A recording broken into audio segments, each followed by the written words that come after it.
Yeah, I just recorded like the whole solo segment and forgot to press record on my microphone. So I guess I'll use that. I recorded it on my camera, so I guess I'll use that for YouTube video as like a behind the scenes kind of thing. But I've been waking up at 8, so I don't sleep with my phone. That's probably the worst that you could do for your brain is sleep with your phone. So don't sleep with your phone. I put my phone on the dresser across from my bed. I have an alarm set for 8. When the alarm rings, it's a really soft piano ringtone. That way I'm not jolted out of bed, because that can cause a frenzy in your nervous system and your brain. So yeah, I wake up slowly and nicely, and I go get my phone. I pull it back into bed with me, which is not ideal or not good at all, but sometimes I'm just so excited to start my day that I start working from bed at 8 when my alarm rings, which they say is not good for the frenzy in your head either. But and most of the time it goes well. The only times when my morning is ruined, because in the morning you're the most receptive because you just woke up, you don't have all of the pressure of the day. Like, things just go in the mornings, man. Like, I've had some things said to me in the mornings, and then it rings back in my head later. So definitely, because I guess you're more in a deeper layer of your consciousness, and I'm the wrong person to talk about this, but it just makes a lot of sense. The only time when I've had my mornings ruined by looking at my phone is whenever I check OnlyFans messages. Because there's some things in there, you guys, that I do not want to wake up to.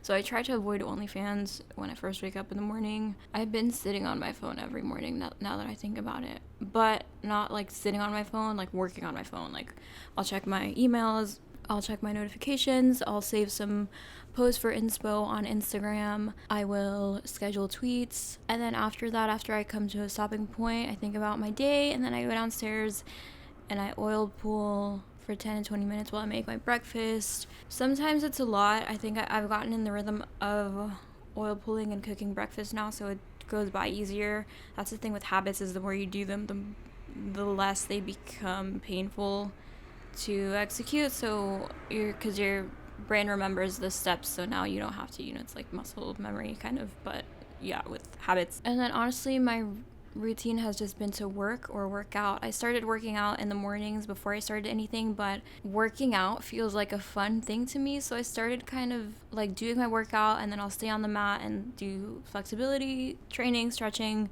then I'll start dancing, then I'll start doing dance drills, then I start doing headstands, and then I'm on the mat for 4 hours, and I only meant to be on there for an hour. So like, for fun, that's what I do, is work out, train, work, do podcasting, do YouTube videos, edit. It's really fun for me. I don't watch TV, or when I hang out with friends, we also podcast, make YouTube videos, things like that, have conversations. So I need to get more disciplined, but it's, I guess, a good thing that what I need to get disciplined on is things that are positive impact. I guess, I don't know, pick your poison kind of thing.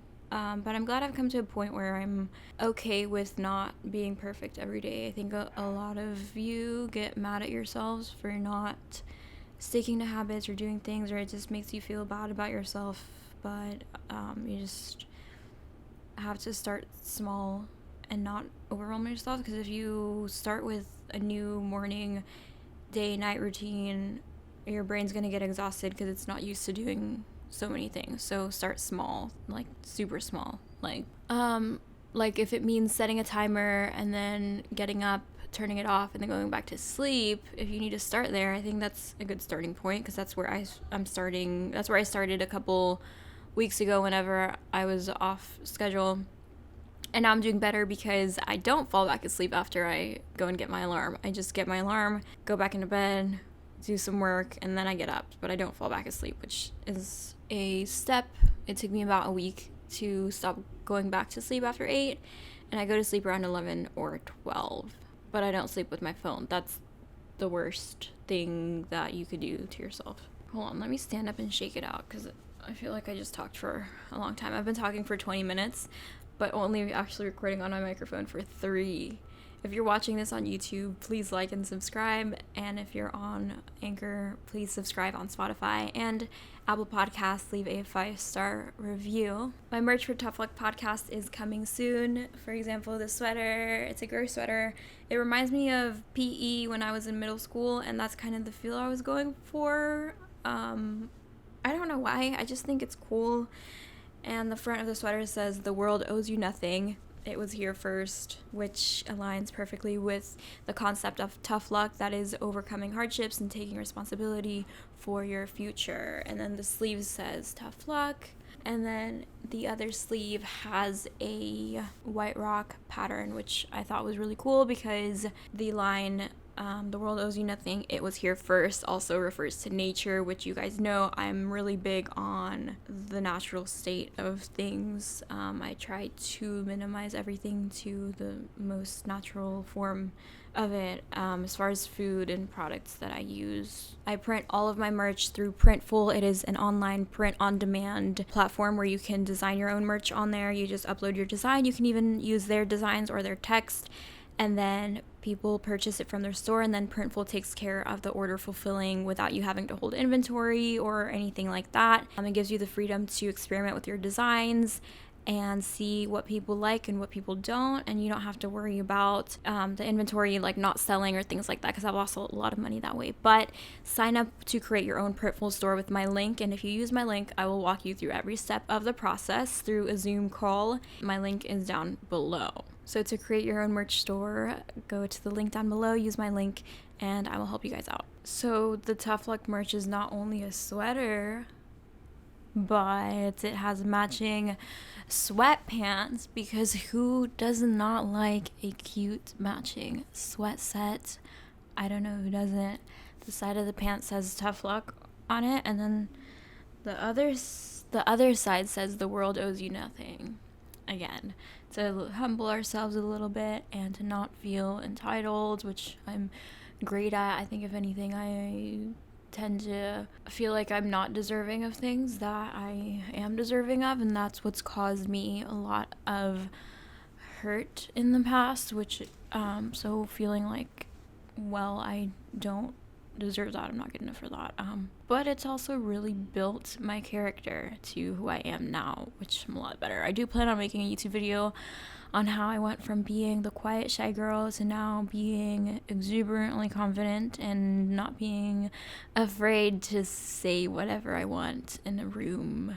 Not necessarily being loud, because I'm still not loud or an extrovert at all. I'm hugely quiet and an introvert, but now I can just say things and like it doesn't bother me if I'm embarrassed or like to not sound cool. Like I just say shit, and it's a really fun time. First of all, I wanted to talk about how I'm not actually good at anything, but people say that I get it a lot, like, "Oh, you're so good at this, I could never do that. Oh, you're so consistent with YouTube, your editing is so good now, I could never do that." I hear that quite a lot in the DMs, and I want you to know that this took a lot of learning, and I think that before you guys say anything like that, that you should take a look at, maybe you haven't worked on it long enough, maybe you are judging yourself too fast, because the process of learning something, it takes 21 days to build a habit, but actually learning something, like getting better at editing, getting better at talking, like I get it all the time, like, how do you vlog? Like, you're good at vlogging, I'm not good at vlogging or talking, and it's just practice. Honestly, I've been podcasting for 2 years now. Yeah, and I've been making YouTube videos since like 2015. I am literally the definition of the quiet girl. When you think about like the quiet girl at your high school that didn't have any friends. Like I had friends, but I didn't talk to anybody in my classes. People like were like, is she gonna say anything? Yeah, like I would, and also like really high anxiety levels. Like I would be too scared to stand up to sharpen my pencil. I would be too scared to stand up and talk to the teacher. I would never ask questions. I was just quiet. I would almost have an anxiety attack if like I was next in the popcorn reading. Like my blood would, like I would start getting hot. I would start like getting tingly, like shaky, like I'm really nervous. So that's that's how far I've come now, to where I can sit in a room of other podcasters and other really important people and just have a conversation. So I've come a long way. I was never good at any of these things. I think just investing the time to learn is what has gotten me to what you see now on social media. Or if you want to get better at talking at your stories and are like, how do you talk to your phone? Just pretend you're talking to a friend on FaceTime or something.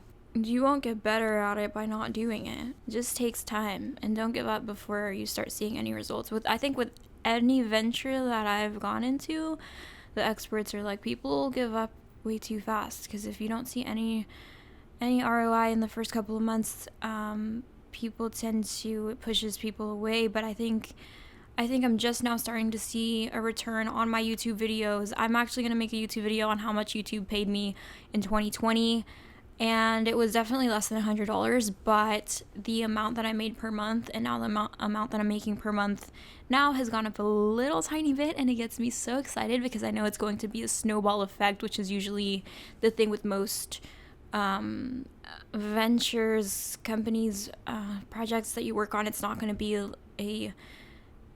be constant growth, like financially, the ROI, right? Like sales, income from it. It's not going to be like that. It's going to be super slow at first, but then when it pops off, it's going to pop off. And I'm so excited for my YouTube to pop off and for that to be a mainstream of income for me. Because right now my mainstream of income is OnlyFans, and then my second stream of income is Rover, which I've talked about in my multiple streams of income videos. So go watch those if you haven't. It talks about everything that I do. I am going to make one on my current multiple streams of income, and YouTube and podcasting is one of them, but those streams of income are so minuscule right now that I can't make a living off of that. So of course, resorting to OnlyFans and merch and Rover and all the other things that I talk about in my multiple streams of income videos. And actually, I have an album coming out on Penny FM, the financial literacy app. I'm going to be talking about multiple streams of income and careers from social media affiliate marketing, which is what I promote on my social media, the different companies that I affiliate with, and then I make a small commission from each sale. It's not that much. Most companies give around 10% commission, but it does add up, so it's a nice separate stream of income to supplement my main income. Also, I think people are a bit entitled when it comes to when they start a YouTube channel, podcast channel, music, anything like that, because they expect people to want to collaborate or work with them immediately. I know some advice that Gary Vee and other social media marketing people give a lot is to network in the DMs with people, reach out to people, ask for collaborations, ask for ask for people to check your content out, things like that. But I think before you do all that, you need to make better content. I think if you're not getting people reaching out wanting to work with you right away, it's normal. It just means that you need to step up your content, do more, practice your craft more, and then people will come to you easier, and then you can start reaching out to people. Not because, honestly, yeah, because you're probably not good enough right away, and honestly, just get better. And we've all been there, and I sucked for years and years and years and didn't have any sort of, it doesn't mean, yeah, honestly, it does mean to not reach out at first. Why should people work with you? I feel like people are so entitled to think that anybody would want to shoot with them or work with them, but honestly, just build up your skills first. Your skill set should come first, always, before networking, because if you're also getting rejected a lot on, like, the networking is not going to work out for you at all if you're not good at what you do. And sometimes you need to be the judge of yourself, which, like, of course you are, but you need to really say, like, why isn't this content doing good? And sometimes I'm like, why isn't this doing good? Does it mean I'm not good enough? Honestly, yeah, it means I'm not good enough yet, but I'm getting better. That's all that matters, because every month I learn something completely new about social media marketing it's like a lesson that you have to experience before doing it, but honestly, just keep doing it and keep making the content, and then networking I think networking is secondary to doing what you're doing, obviously. And then people don't want to work with you, don't get upset and beat yourself up about it. Just make better content, honestly. Networking should not be your primary focus until after you build your skill set and you feel confident in your skill set. and that a lot of you prematurely network and then it doesn't. Like, what if you reach out to a person and then you start working with them, but then your delivery on what you're working on isn't to their expectation, and then you just showed them a bad impression, but then you get really, really good 2 years later, and then now they already know how you work. So even if you've grown since then, now they're less likely to work with you again. So yeah, so you should just prioritize building a skill set and educating yourself and getting really good at what you do, and then focus on networking as a secondary thing.